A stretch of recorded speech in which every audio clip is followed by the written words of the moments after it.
প্রিয় ভাই ও বোনেরা, একটি কথা মনে রাখবেন, যারা সৎ নারীকে অত্যাচার করবে তাদের কখনোই ক্ষমা করা যাবে না এবং ক্ষমা আল্লাহ করবে না।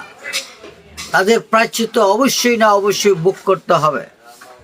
যারা মানুষকে খুন করবে, মার্ডার করবে, তাদেরকে আল্লাহ ক্ষমা করবেন না।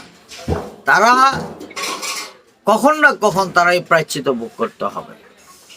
যাদের হক বিশ্বাসঘাতকতা করা, তাদের আল্লাহ ক্ষমা করবেন না।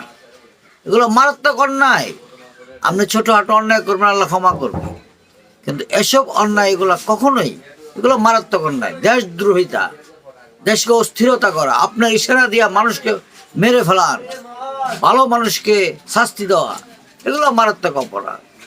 দেশ যেমন শাসন করা সুন্নত, দেশ সঠিক পথে ইনসাফ করে দেশ পরিচালনা করা সুন্নত, কিন্তু আপনার ইশারা দিয়ে যদি কাউকে মারা হয়, আপনার চক্রান্তে যদি দেশ অস্থিরতা হয়, সেটাও মারাত্মকভাবে অন্যায়।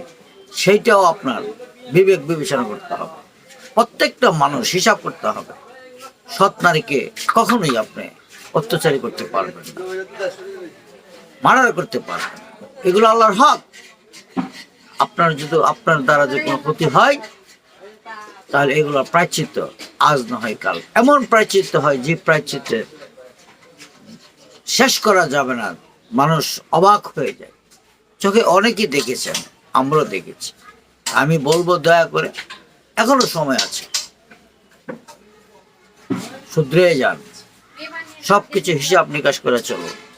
এই দুনিয়াটা আল্লাহর, আপনার আল্লাহর, কিন্তু আল্লাহকে আপনার যে ইচ্ছা শক্তি দিয়েছে, সেই ইচ্ছা শক্তির বরাদে আপনি যে অন্যায় করিবেন, প্রত্যেকটা অন্যায়ের জবাব দিয়ে করবেন।